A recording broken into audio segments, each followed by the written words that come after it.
Hello. Thanks so much, everyone, for coming. I'm Shaye Wolf, the Climate Science Director with the Center for Biological Diversity, and I'm going to get us started. And just a little housekeeping at the top. There are 2 exits in the theater at the front, 1 on each side. And to find the restrooms, just go out the door that you entered and make a left. So we're thrilled that you could join us for this important conversation with this outstanding panel. And we're co-hosted tonight by the Center for Biological Diversity and by the 11th Hour Project of the Schmidt Family Foundation. An 11th Hour Project works at the nexus of energy and food and agriculture and human rights to build resilient systems for food, water, and human health. And they have long done outstanding work in the climate space and provide critical support both for scientific research and for advocacy.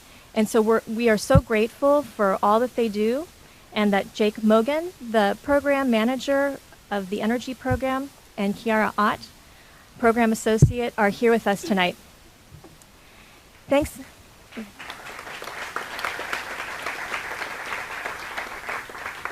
Thanks so much also to the Children's Creativity Museum and to our 13 fabulous co-sponsors, and to see who they are, they're on the slide right here.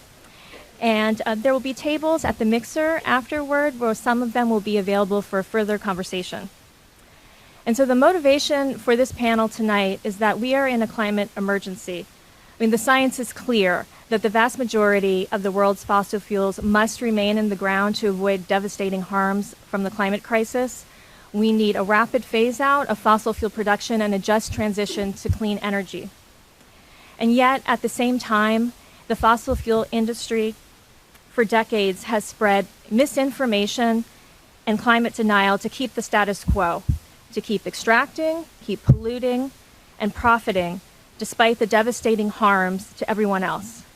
And they've done this through attacks on the science and scientists, and attacks on the communities most harmed by fossil fuel production.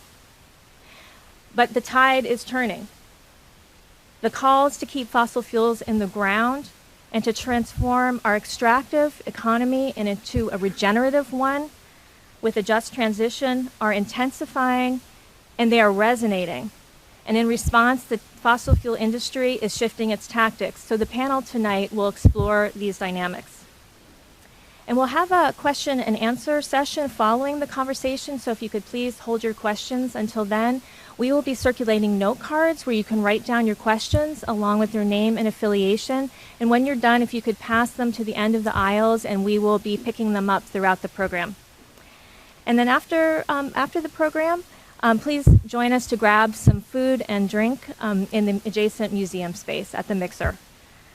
So our moderator is Kassie Siegel. She is an attorney and the director of the Climate Law Institute at the Center for Biological Diversity, and she'll be introducing our panelists.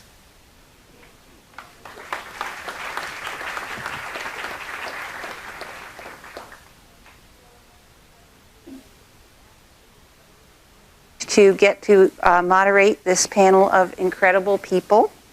Each of our speakers is a giant in their field, and so this is a real thrill. Antonia Juhasz is an award-winning analyst and journalist and one of the world's leading experts on the oil industry. Her writing appears in Rolling Stone, Harper's Magazine, Newsweek, The Atlantic, The Nation, Ms., The Advocate, The New York Times, and many other outlets.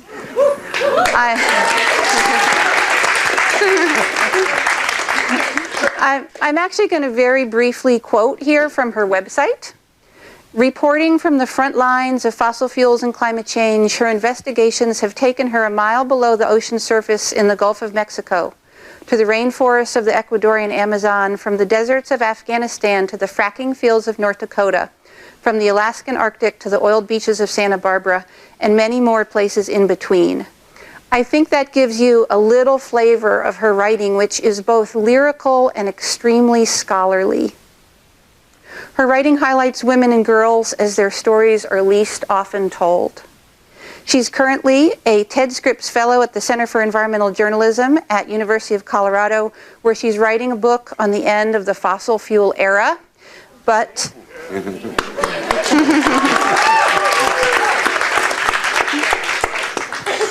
no, she has 3 other books you can read right now: Black Tide, The Tyranny of Oil, and The Bush Agenda. No panel on the fossil fuel industry could possibly be complete without Antonia, so thank you so much for being with us.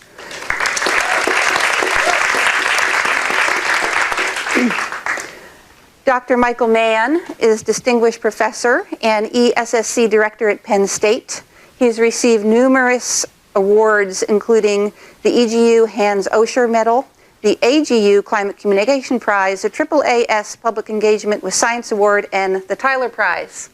He made Bloomberg News' list of 50 most influential people in 2013, and he's authored more than 200 publications, which is an absolutely head-exploding statistic to me, and 4 books, including Dire Predictions, The Hockey Stick and the Climate Wars, The Madhouse Effect, and The Tantrum That Saved the World, a children's book.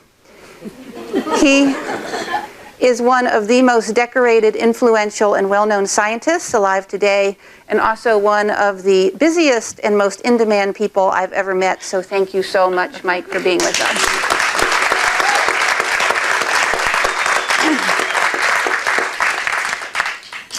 Andres Soto is a community organizer with Communities for a Better Environment, which is one of the preeminent environmental justice organizations in the country and a truly monumental institution here in California.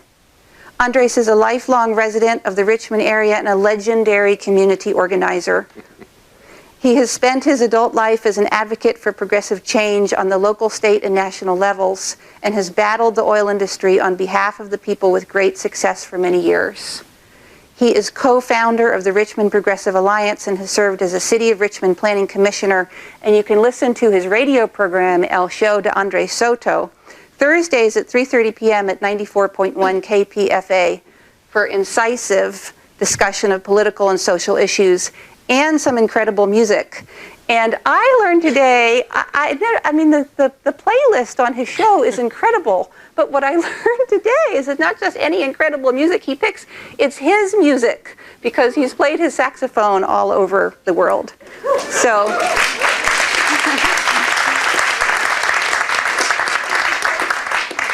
thank you, Andres. We're honored that you could be with us tonight. My pleasure.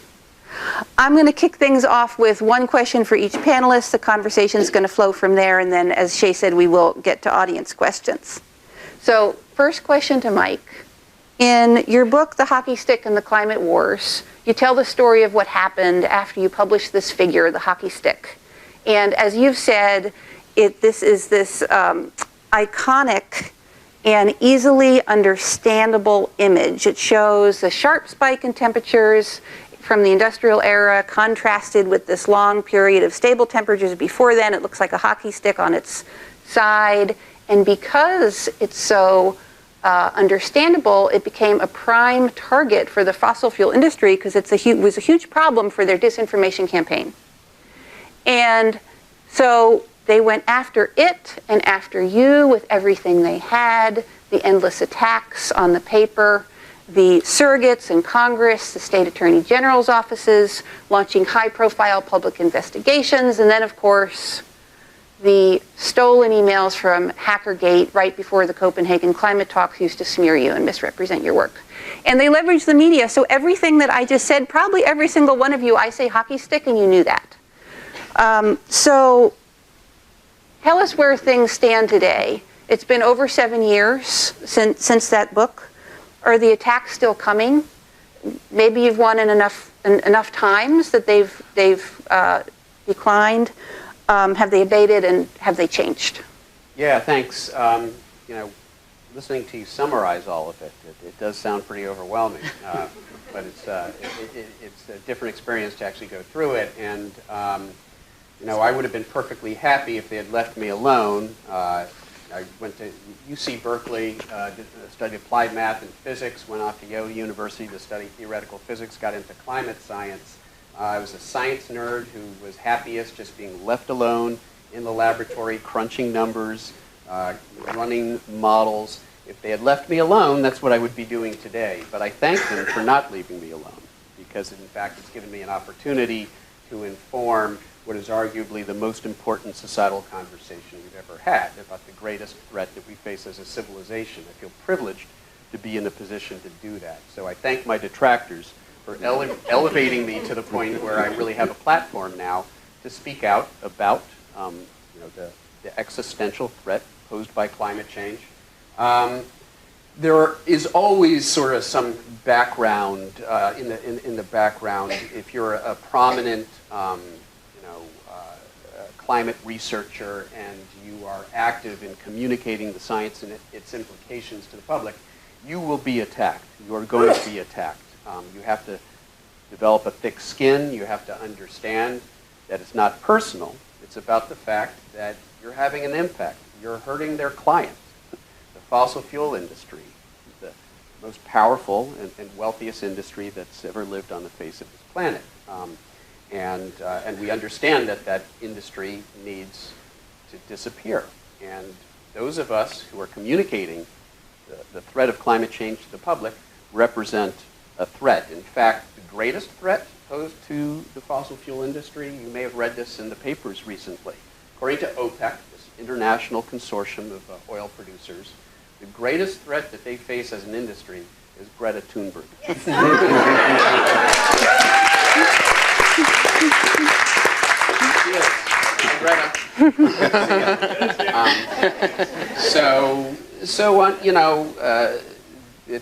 The Bible says, that and so a child shall lead them.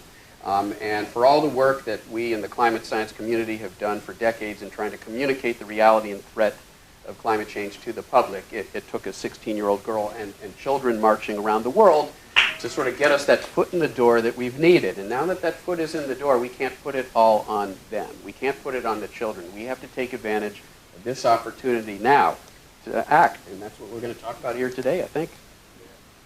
Great. Thank you. Thank you, Mike. And so first to Antonia, based on your investigations into and writing on the fossil fuel industry, what do you see as the leading threats to the future of the industry? And what's its leading spin to counter those threats? First, thank you so much for having me, and thank you all for being here. I think my answer follows well after Michael's, which is, I would say the biggest threat to the fossil fuel industry right now is basically collapsing demand for their product, or the predicted and expected collapsing demand for their product, which is a result of movements organizing to demand alternatives to their products, to demand a decarbonized society and economy, policies that have been implemented and are expected to be implemented to see that outcome, and changes in behavior, current and predicted. So whereas there used to be a deep discussion in the industry about peak oil as it relates to supply, when will we hit the peak of supply and then be on a downward turn, that discussion is now, when will we hit peak oil demand? When we'll be at the point where demand growth stops and it's on a downward trajectory. And the predictions of that, McKinsey, which is one of the leading research organizations, has predicted as early as 2025, 5 years, where the growth starts hitting a significant slowdown in demand.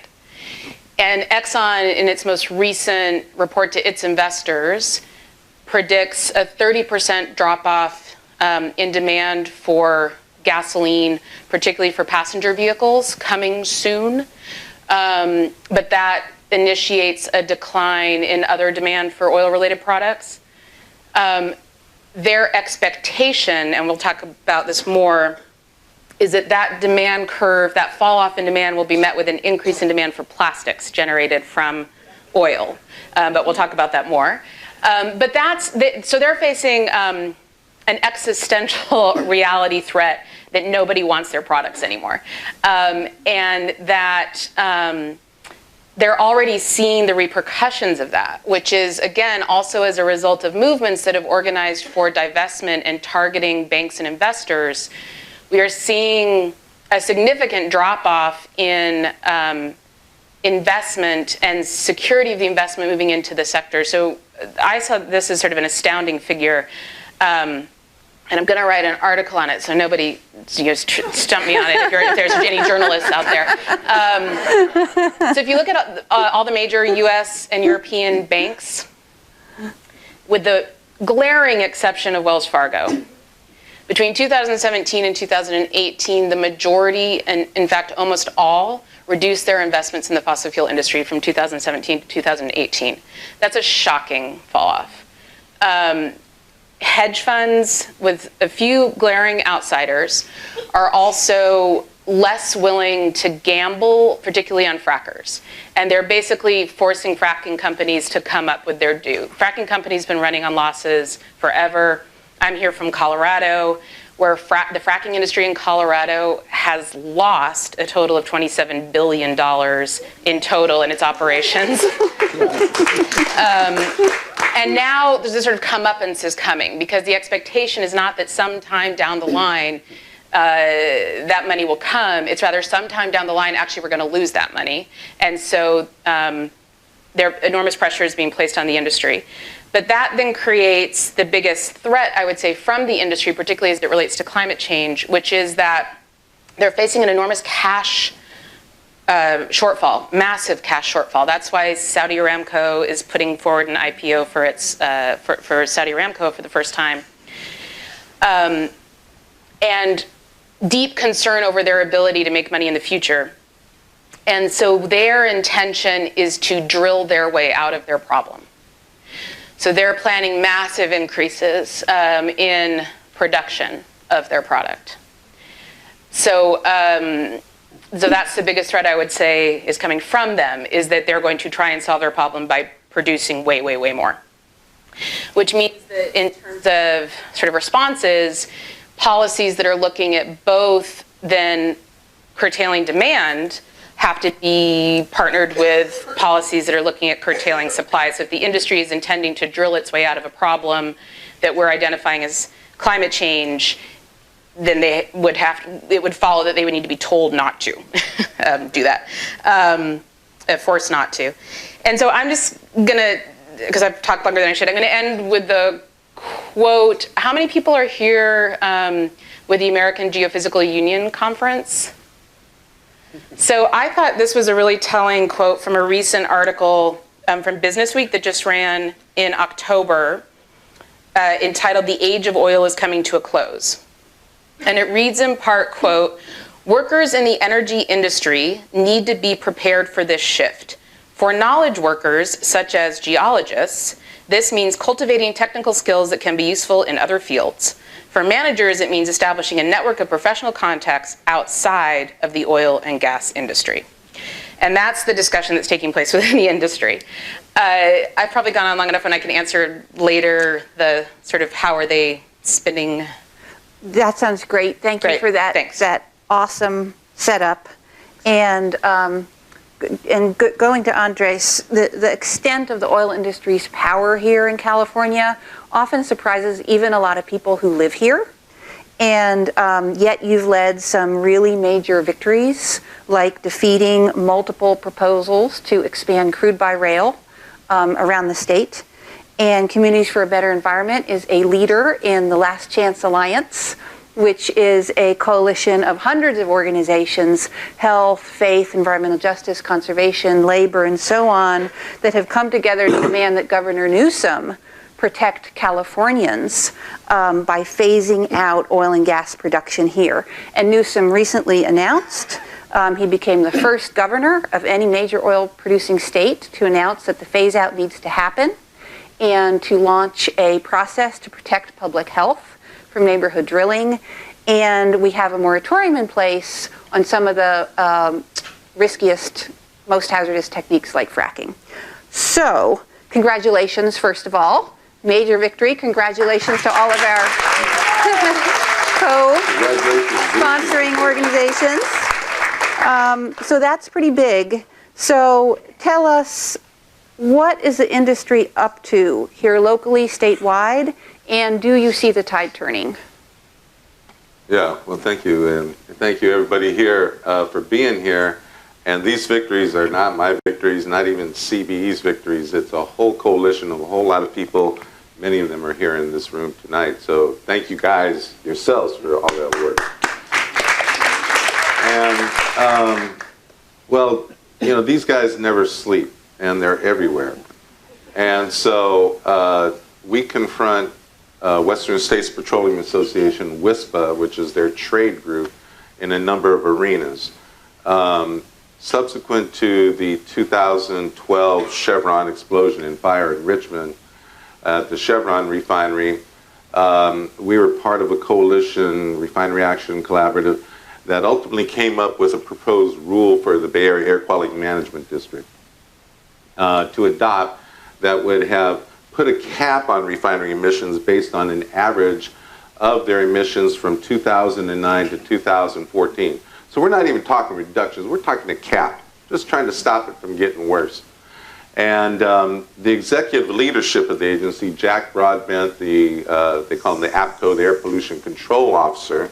They ought to call him the APO, the Air Pollution Permit Officer, because that's all this guy does is give away permits to pollute. And he does it with the support, the legal support from his chief counsel guy named Brian Bunger. Now, these guys are up to all kind of dirty stuff, but that's a separate conversation. A lot of stuff came out in the whistleblower case.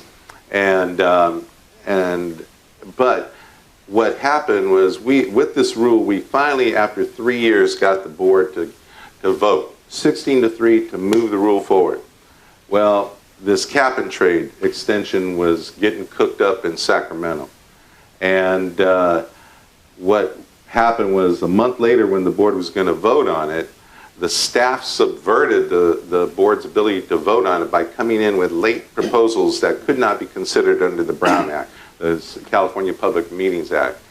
And so that delayed that vote. Everybody knew that something was going to happen in Sacramento. We went up to the hearing, AB 398, to extend cap and trade. We opposed that because when they say cap and trade, what we learned in Richmond is that when you allow capitalists to turn pollution into a commodity, we all lose. And so they believe in, you know, commodifying everything, and, you know, there have been efforts in California to try to limit some of their credits to projects in California. Chevron, for example, has been able to receive most of its credits by preserving land in the Upper Peninsula of Michigan, which is great for those people, but what does it do for us in Richmond? What it does for us in Richmond allows the refinery to increase its pollution, increasing disease, increasing death, and also, because of their profits, they never stop politically. So they have not only, you know, corrupted the air district, they've corrupted the state legislature, and, you know, we've fought many battles fighting the corruption of the Richmond City Council. So one of the things that I saw in this hearing that was extraordinary, and I'd done a lot of work in Sacramento on gun control, youth violence prevention, different issues, but I've never seen a governor come to the hearing room and actually sit down at the witness table for the entire 4 hours of the hearing. Usually they send their own, you know, one of their chief of staff or somebody, a heavy hitter. Well, Jerry Brown came in here just to stare everybody down and enforce his will and make sure that California, as a petrostate, continues to be a petrostate. And so Jerry Brown, in order to cut this deal, there was a, you know, 3/4 of the legislature ruled to avoid a lawsuit, so he needed Republican help. And so he approached WSPA and he said, give me your 10-point wish list, and I'll ensure that gets in the legislation, and then you withdraw your opposition. They didn't even have to support it, just withdraw the opposition. So they did that.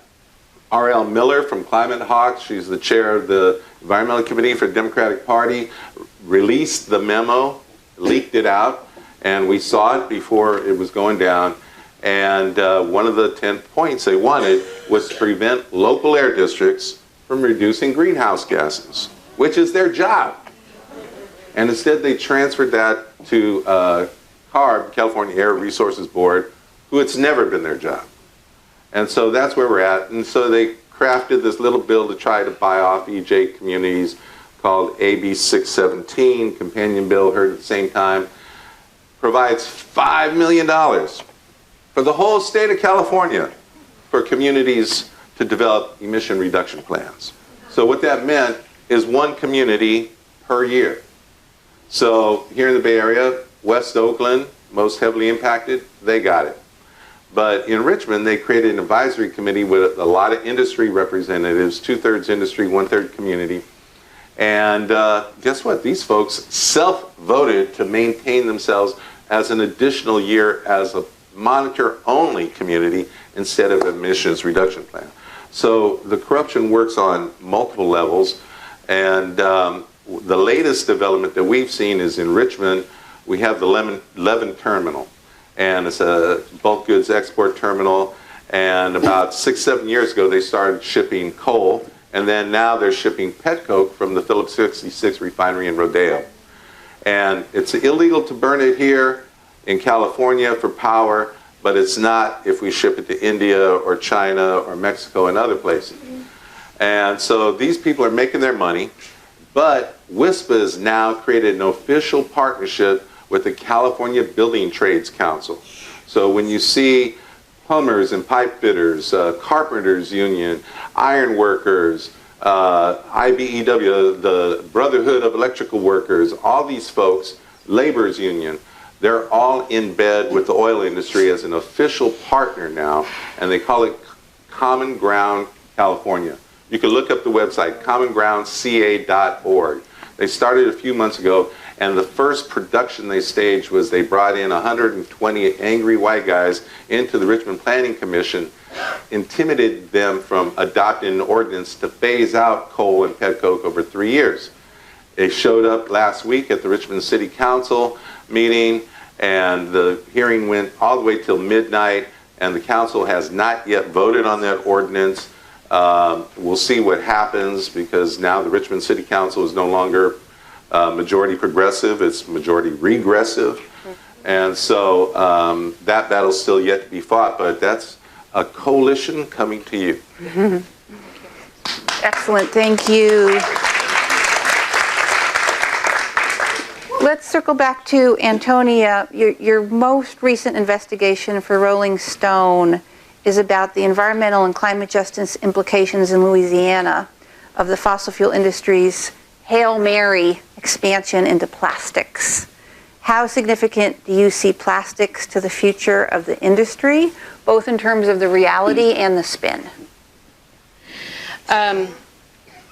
Let's see. So I guess the first thing I would say is just to pick up where I ended on the last question, which is, one of the things we were tasked with in looking at for this panel is climate denialism was something that we know through lots of great organizing, including wonderful investigative journalism, was led by ExxonMobil and was a plan to make sure that to sow doubt into the public mind and policymakers' mind about the reality of climate change. I would say that the biggest argument that the industry had been using in addition to putting forward that lie has always been the necessity of its product. We need its product. And I think there was always a presumed acceptance with any product that's harmful to people, which is, we know that there are problems with it, you know there are problems with it, but those risks are worth the benefits because you need it.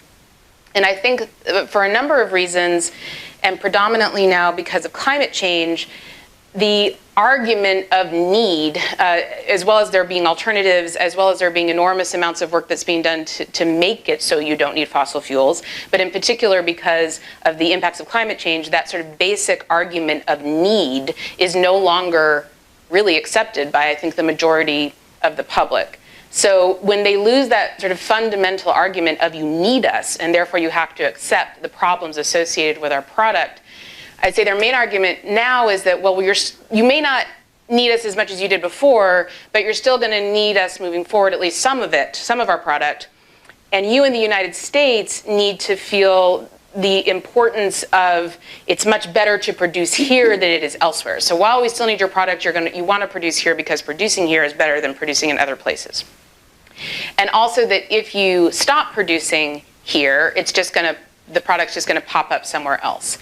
And I think there's many problems with that argument. I would say, one of the most important being all you have to do is talk to folks in Richmond to talk about the problems associated with production in the United States it is among the best regulated. And even with those regulations, you have the massive problems that you have at the local level. And of course, my most recent book that was mentioned is Black Tide, The Devastating Impact of the Gulf Oil Spill, which was an investigation I did into the BP Deepwater Horizon disaster in the Gulf of Mexico. And I think it's really important to always bring, in addition to the ongoing local impacts all across the country, the fact that the worst offshore drilling disaster in history happened in the United States. It happened in the Gulf of Mexico, where we've been producing for decades. It happened to one of the largest companies in the world, BP.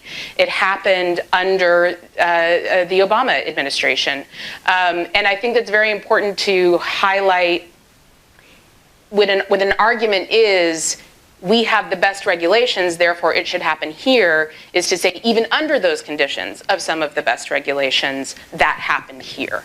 And the sort of inherent problem of that argument. And then, is there anyone here from, is it SEI Stockholm? Say the name again.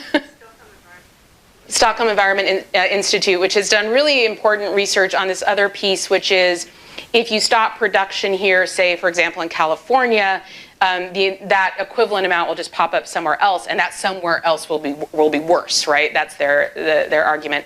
And I think SEI has done the best research on this topic, which is a wonderful analysis that I encourage everyone to look at, which reviewed the economics of this argument and found that in California, as an example, if you keep a barrel of oil in the ground in California, it actually leads to an overall reduction of 0.2 to 0.6 barrels of oil globally, because you match it with other policies like decarbonization, with the trend that I already explained, which is this move to reduce consumption overall. And instead of it just being a one-to-one, if you reduce in one place, it actually reduces everywhere. So faced with these problems, one of the things that the industry is definitely intent on, both in spin and reality, so it's in some ways it's kind of hard to separate the two, is that yes, there's going to be a fall off from our demand for our product, but we're going to, and yes, there's a fall off in need, as need is currently defined for our product, but we're going to create a new source of need. And that new source of need is plastics. So of course the plastics have always been derived from fossil fuels, but what has shifted now is an intensification of demand. And that demand, I think we've all experienced when we go to the supermarket, and all sorts of things that should never be wrapped in plastic are suddenly wrapped in plastic, and we're all scratching our heads saying, why is this watermelon in a plastic container? It makes no sense. It has its own container. It has a rind. It was made this way. And that this is happening domestically, but it's happening even more so in China and other markets in East Asia. And that pushing demand for this product, so fossil fuels, oil and natural gas, are through a very carbon-intensive process I learned by writing this investigation, are converted into the feedstocks for plastics.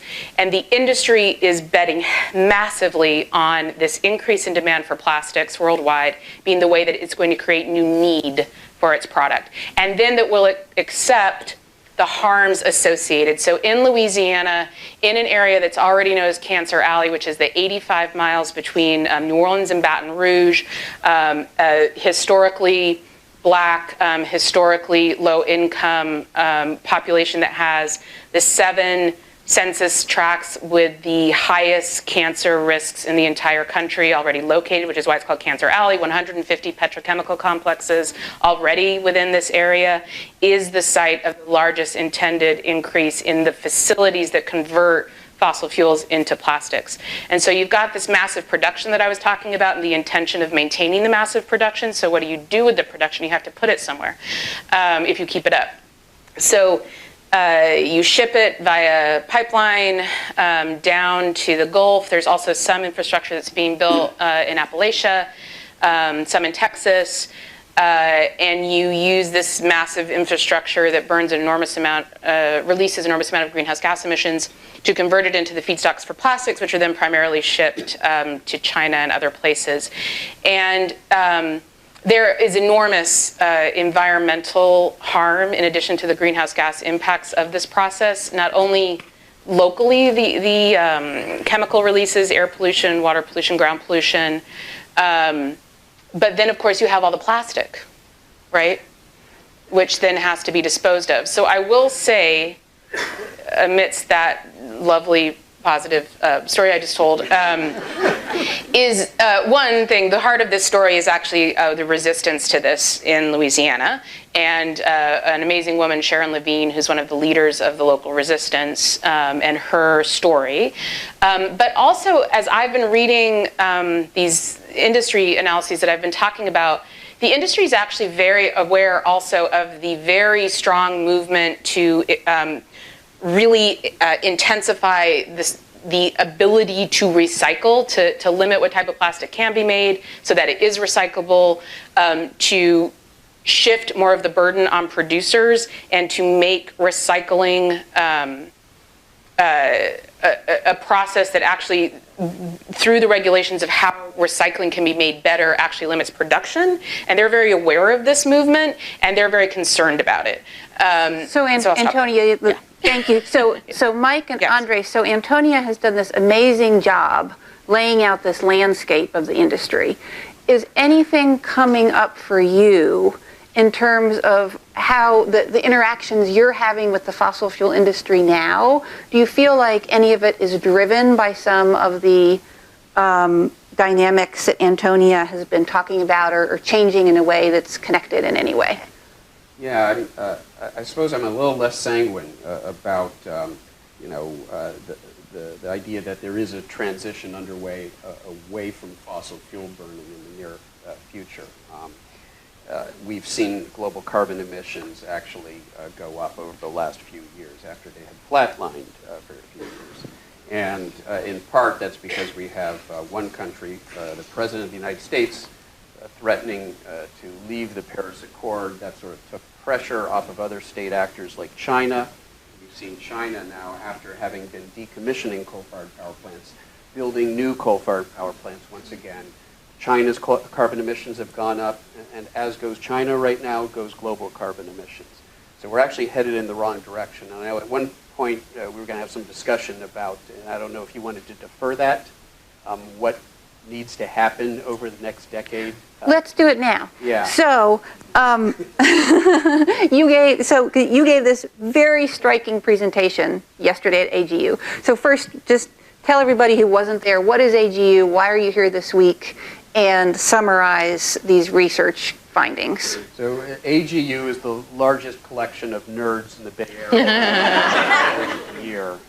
30,000 scientists, earth scientists, geologists, planetary scientists, climate scientists, atmospheric scientists, who all get together at this massive conference here at the Moscone Center. Yesterday I gave a presentation in a wonderful session that that Kassie helped organize on, and Shaye helped organize on sort of the larger challenge here, what needs to happen when it comes to the decarbonization of our economy, policy-wise, and one of the things, the topic that I spoke on was this notion that we've all heard, this claim that there's 12 years to act on climate. We've all heard this. And that talking point came from the IPCC, Intergovernmental Panel on Climate Change Special Report on limiting warming to 1.5 degrees Celsius, that's roughly 3 degrees Fahrenheit by some measure, sort of where we enter into truly dangerous territory when it comes to climate change. What needs to happen in order for us to avoid warming the planet more than that amount.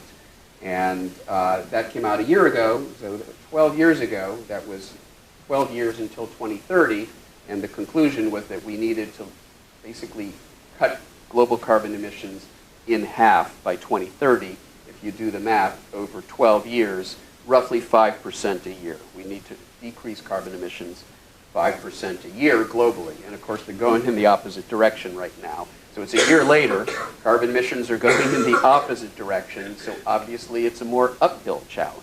And a couple weeks ago, you might have read the latest United Nations report that we have to lower our carbon emissions by 7.5% a year over the next 10 years to remain on a path to limiting warming below that dangerous amount.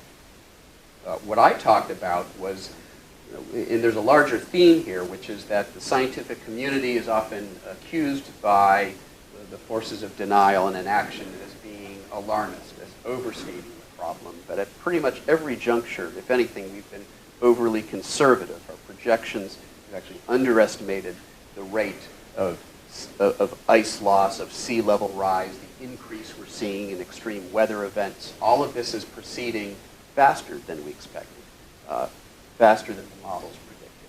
So this is another classic example where the conclusion that we only have to lower carbon emissions by 7.5%, for reasons I won't go into, it's fairly technical, but it has to do with how you measure warming. We're talking about the net warming relative to the pre-industrial. And it turns out it's very important in how you define the pre-industrial. The IPCC, in a very conservative manner, uses the late 1900s, the late 1800s rather, to define the pre-industrial state. But that's, the Industrial Revolution happened 2 centuries earlier. So there was already greenhouse warming from carbon emissions up to that point. And so we published an article a couple of years ago showing that if you take that into account, there's actually a couple extra tenths of a degree Celsius, almost a half a degree of Fahrenheit, additional warming that had already happened. And that means that our carbon budget is actually less than what the IPCC has defined it as being. That 7.5% is probably more like 15%. 15% a year. If you do the math, 15% a year for 10 years, it's 150%. We don't have 10 years.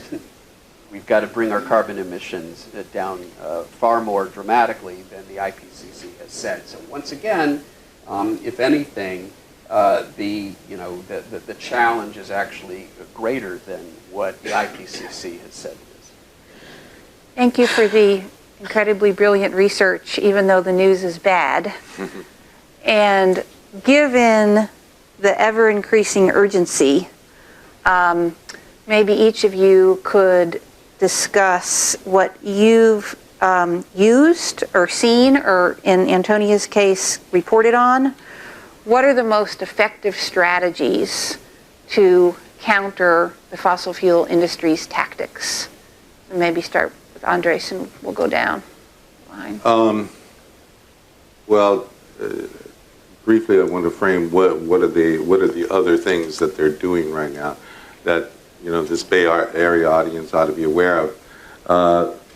A number of us, because of the success of the crude by rail efforts, Phillips 66 in particular, because we stopped their crude by rail effort in San Luis Obispo, is now trying to expand the wharf, expand capacity, and is now wanting to do a massive dredging project in the Bay Area. They're disaggregating it, piecemealing it. They're going back and forth. They keep on trying to come to the Air District for their permit for the wharf expansion because they know it's a rubber stamp. We keep pushing that it should be a land use issue. So this gets to strategies. Our effort to stop crude by rail was only because of persistent organizing and public pressure on these public officials, and didn't matter whether it was San Luis Obispo County Board of Supervisors or the Benicia City Council, Pittsburgh City Council. These people knew that a mobilized, educated voting base can turn them out of office. And that's all they care about, is their own personal careers. Some of them, our allies are cool, but the ones who are on the side of industry, they think like industry. In fact, they're put into office by industry. And so it's either us or them. And there's very little room to compromise. There's only victory or defeat. And so that's the ultimate tactic, and what a lot of local communities don't know, and CB is starting to articulate this position now, is that we need to have a formal program for decommissioning refineries. And that takes on many different aspects. So in a city like Richmond, where historically 25% of the city budget is dependent upon Chevron's property taxes, how do you backfill that? What is going to be the plan for that? And what about cleaning up the contamination afterwards? There needs to be closure bonds that these companies who are making money right now have to put the money in to clean it up after we shut them down. And that there needs to be a just transition for the minimal number of workers in the oil industry, because fossil fuel industry is not a labor intensive, it's carbon intensive. Whereas we know renewable energy has a lot more opportunities for employment, especially in a community like Richmond, where they always tout jobs as the reason why they want these industrial developments, even though Richmond people never get those jobs. Chevron only hires about 5% of the workforce are Richmond people. So it is about organizing, it's about getting into the city council meetings, but there's a lot of work to do before those council meetings. Council meeting is just a show. You know, that's when they vote. All the work has already been done. If you show up at the meeting, you showed up to the show way too late. So you got to do the work ahead of time, organize, get to the elected officials, threaten them if you have to. It's always better to use sugar rather than vinegar, but if you have to. And so I think this is happening now on a global scale, and it's got to be from the grassroots, because these people have money on scales that we can't even imagine. And they have troops all over the place. They have agents all over the place. And, you know, we have to be aware of that we're not fighting in the same kind of ball field as these guys are operating in. They're used to running countries and controlling governments. And so, you know, we have to be the stone in their shoe that starts to bring them down. Great.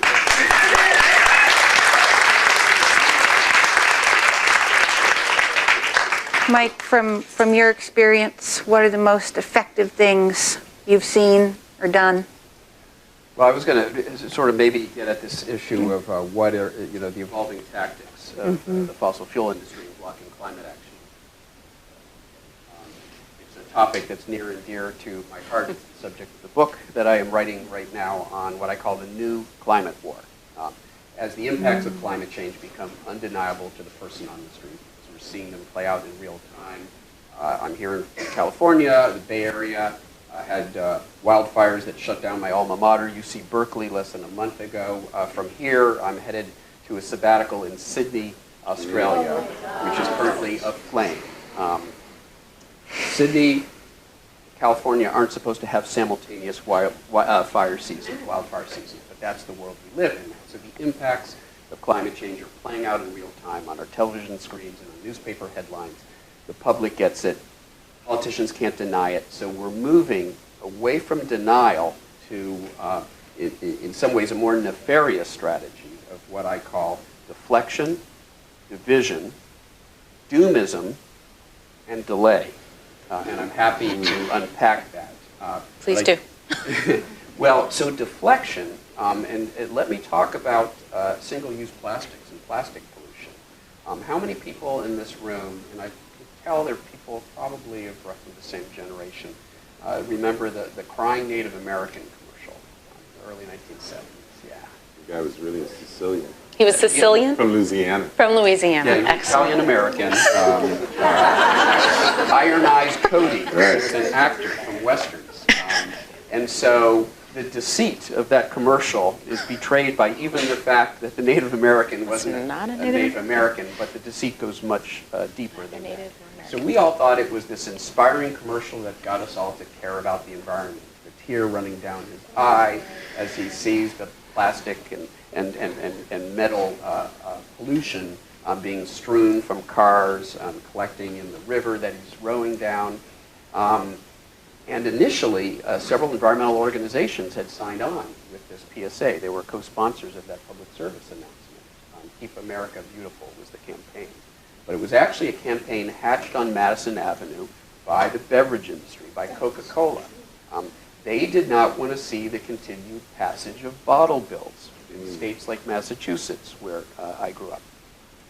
They were trying to prevent the spread of bottle bills in the states and eventually perhaps a national bottle bill, because it would be a regulatory solution to the problem of accumulating bottle and can litter. It would force them to process this pollution. So instead, they engaged in perhaps the most successful deflection campaign in the history of deflection campaigns, to get us to think that it's all about us and being better stewards of the environment rather than the need for systemic change and regulatory solutions. And the reason this is so important, what is one of, if we talk about the great environmental problems that plague us today, one of them is global plastics pollution, and you can thank Coca-Cola and the beverage industry for that. But today, the fossil fuel industry is running with that playbook.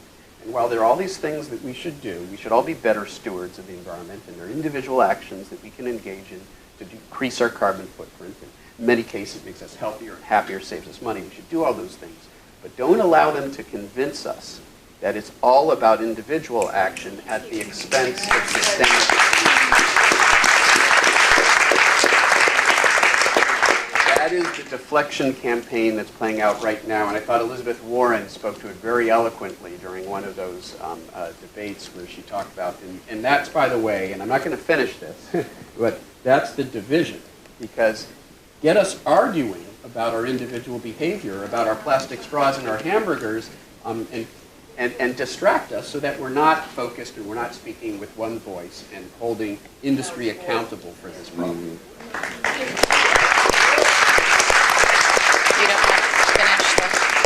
You don't want to finish the three. Oh, no. Read the book if you want the whole thing. I'm ready to take notes. Okay, sorry. After the next presidential election. Shortly thereafter. Is his mic on? Are you guys hearing his mic? I might. Hard to hear him over here. Oh, okay. All right. It's tilted to the side. It flipped over on Oh, it flipped over. Oh, it did. I can't find the front row. Good.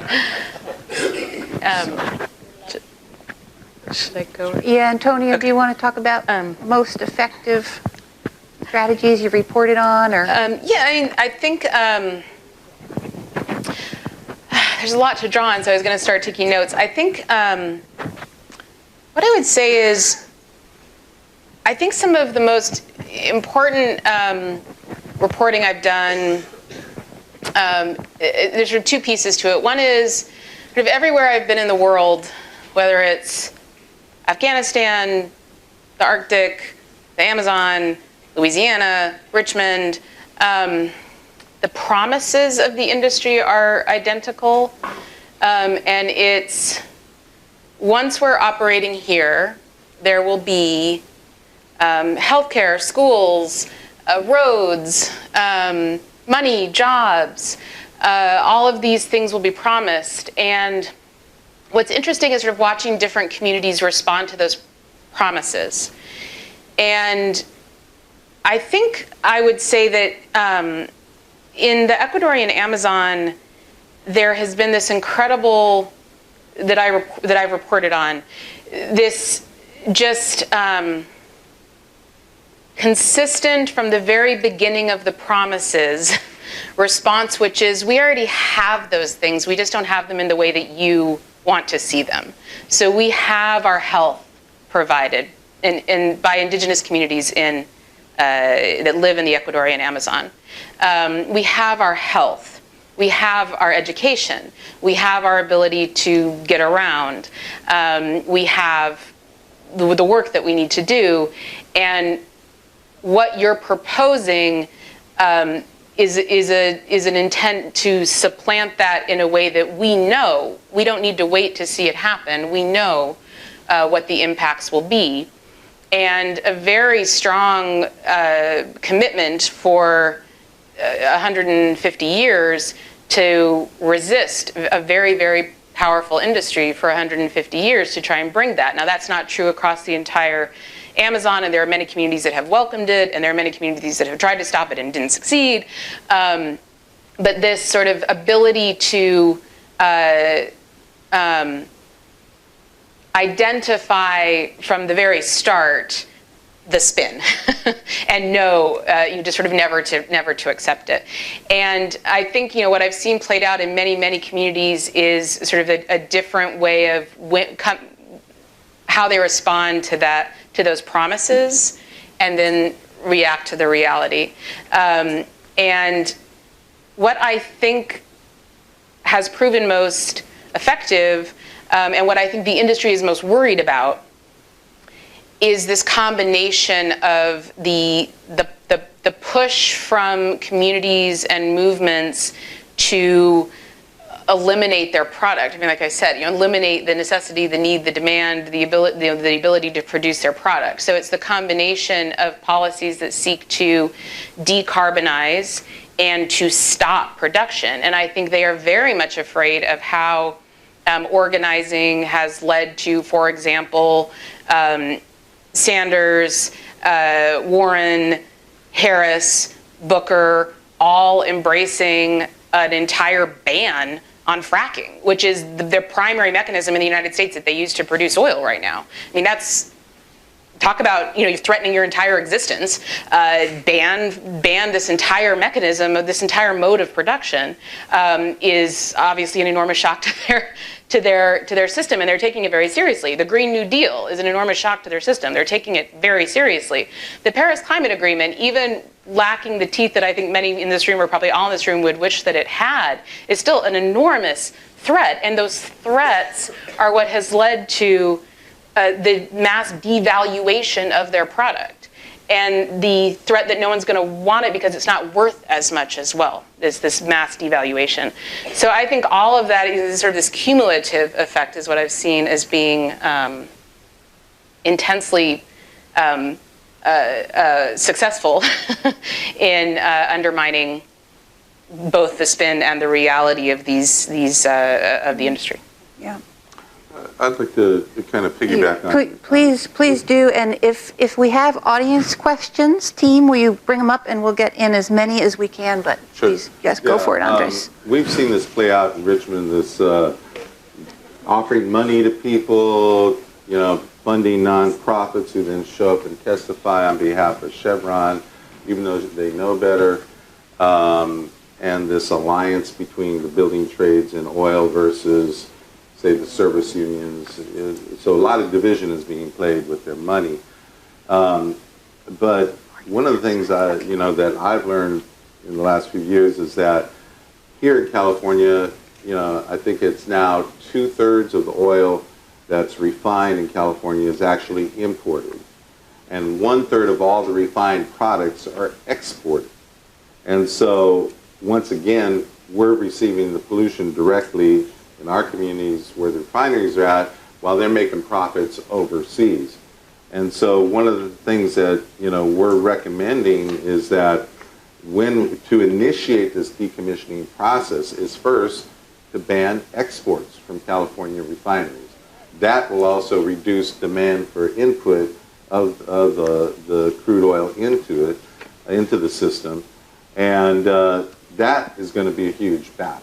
Because these guys are going to say, hey, it's our right to make a profit. We have to pay our shareholders, And I think, people are not receptive to that message anymore, that you got to pay your shareholders, even though that's their organizing principle. So ultimately, we have to dismantle this entire structure kind of chunk by chunk, bite them off a piece at a time, and be very deliberate about how we're going about it. And then ultimately, a lot of these are going to be either local policies, land use policies, and or ultimately state and federal legislation. And I think we've seen the tide. When I used to work in gun control, everybody, the majority of Americans supported it. But it was like ranked 10th or 12th on their list of importance. And but now we're seeing it up there 2 or 3 because, we have a culture of mass shootings now. It's unique in the world. But I think now we're starting to see that climate issue is because of the ubiquity of it everywhere, and not just here, is that it's now trickling down. Certainly young people understand it, older folks, some of them are rationalizing, but I think that is what is going to start to begin to change the public consciousness. And when we decide who's going to get into office based upon their position on these issues, that's going to start to change the politics of it. Thank you, Andres, and thank you, amazing panel. Thank you, best audience ever. I have to say this is a hard job because we have this pile of amazing questions and about 10 minutes to go. So I'm going to read off about three or four at a time. And if you all would just jump in rapid fire on the ones you want, we'll get through as many as we can. Okay.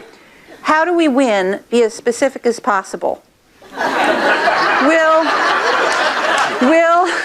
Will oil and gas companies ever be in a position to become leading renewable energy companies, or is their current CapEx spending in renewables purely greenwashing? How can we support states like New Mexico so that they can refuse income from fracking leases? For anybody who doesn't know, New Mexico has a high percent, unlike California, high percentage of revenue from oil and gas.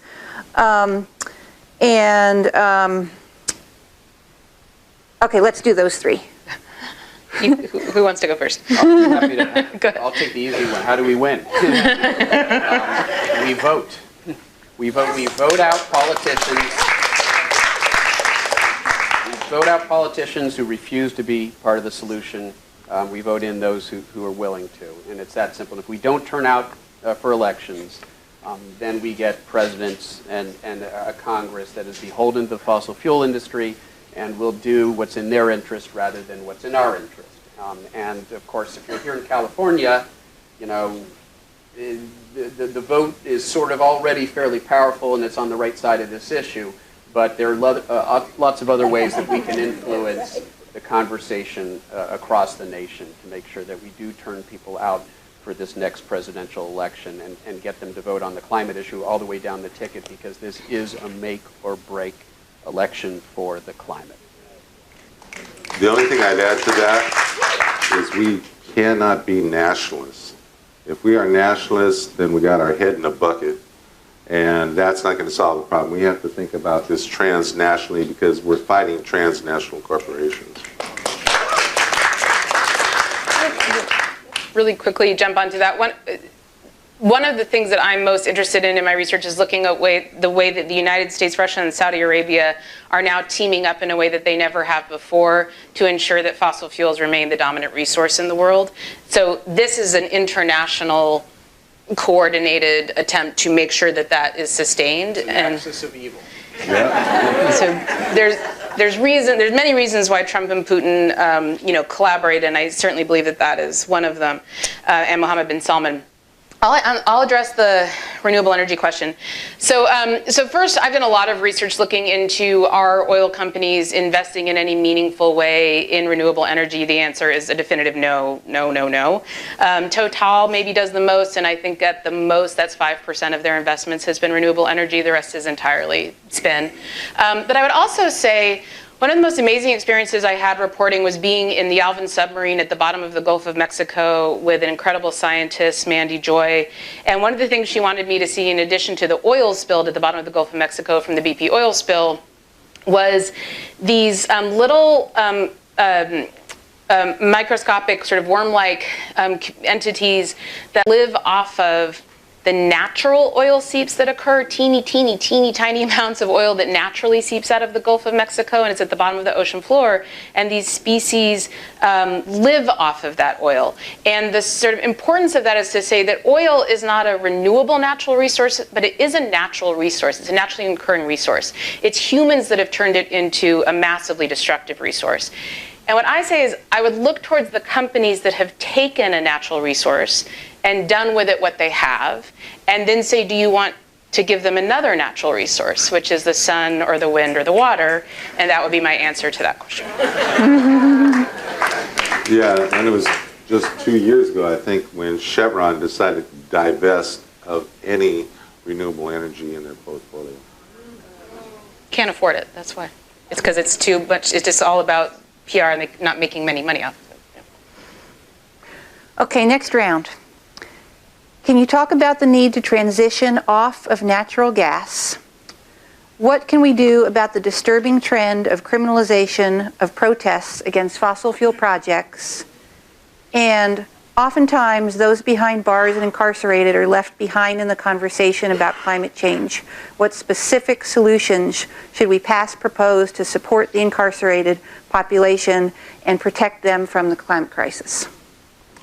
I was going to tackle that first one, and then, you know, natural gas is sometimes characterized as a potential bridge to a fossil fuel-free future. My response to that is that the solution to a problem created by fossil fuels cannot be a fossil fuel.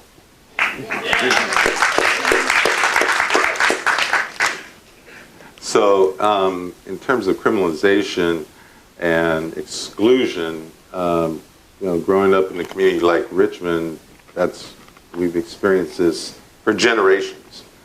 And that question really gets to the core of the organizing principle of the United States, where, in my humble opinion, our Constitution is one of the biggest impediments to democracy. When you have the Electoral College elects the president, when you have a Senate where a state like North Dakota has 2 senators, even though they have as many people as the city of San Jose, and yet, you know, California has 40 million people and we only get 2 senators, and anything happens in the House can be quashed by the Senate, lifetime appointment to the Supreme Court. These are all things that are inherently undemocratic in the American system because the Constitution was written by oligarchs to preserve an oligarchy, and all we've done is nibble around the edges. So I think that's undermining a lot of political possibilities. And that's also the system that set up mass incarceration as a way to control what they have always viewed as marginal labor markets. African Americans, Mexicans, Asians, non-white people, even poor whites. I mean, when the Constitution was adopted, only 9% of the population could vote, white men who own land. And so if you're a white man who didn't own land, you were stuck. And you were probably controlling the slaves. So, you know, now we call them cops. So, you know, these are the kind of ultimate challenges that are social. So naturally, those same people are going to suffer the worst penalties under climate change and are left most out. And the fact, you know, here we don't even allow people who are convicted of felonies to vote again in many cases. You know, whereas I saw this documentary in, I think it was Denmark, right? Denmark. People in prison over there were having political discussions to debate who they're going to vote for. When you're in prison, you never lose your right to vote, but it's a way of structural disenfranchisement of certain populations so that the oligarchy continues to run this country.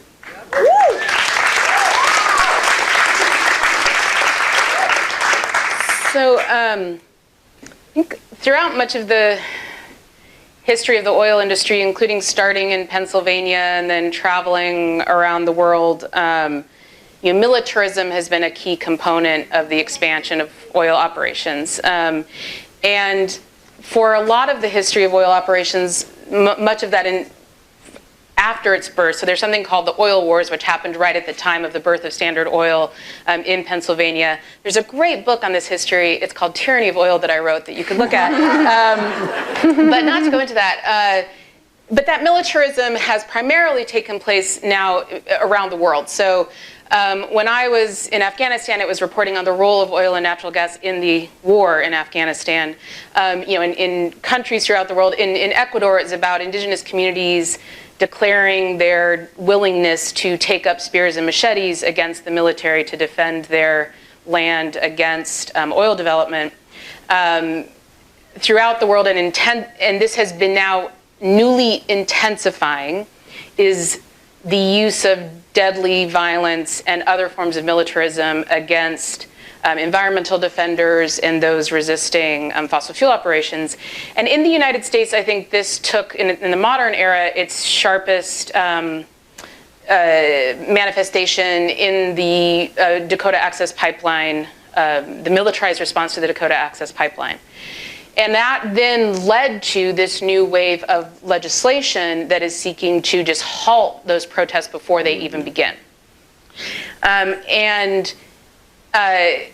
I I think that is a symbol of an industry in its sort of last throes, pushing as hard as it can, using every means necessary to get to do its work. And I think naming that is a very important first step. When I went down to report on Dakota Access Pipeline, I showed up on a day that was a particularly militarized day, and it was literally the same weaponry that was used in Afghanistan and Iraq used there. I interviewed a Lakota woman who was a veteran of the Iraq War, who was one of the resistors to the pipeline, who was just standing crying, saying, I'm now witnessing what I was doing there here in my own land. And it was this sort of devastating moment for her and her mother, who was with her. I think to put, obviously an anti-protest law is an attempt to just stop that resistance in its tracks before it starts. And I guess just sort of naming that moment where we're at, and to name the necessity of defending those who are the defenders. Thank you. So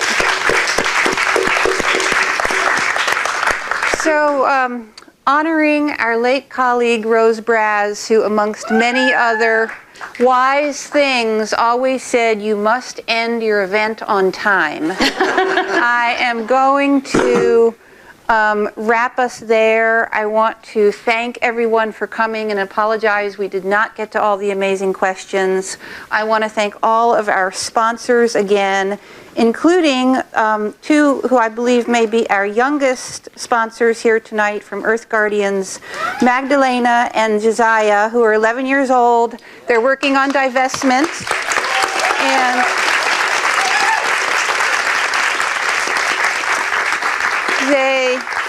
they encourage you to go to bit.ly.standwiththestudents. So maybe you can find them during the reception and learn some more. And I want to express my deepest gratitude to our incredible speakers. You are all so accomplished and so knowledgeable and so articulate. It's really been an incredible evening. I know you're all so busy. You've got a lot going on. So thank you so much for being with us.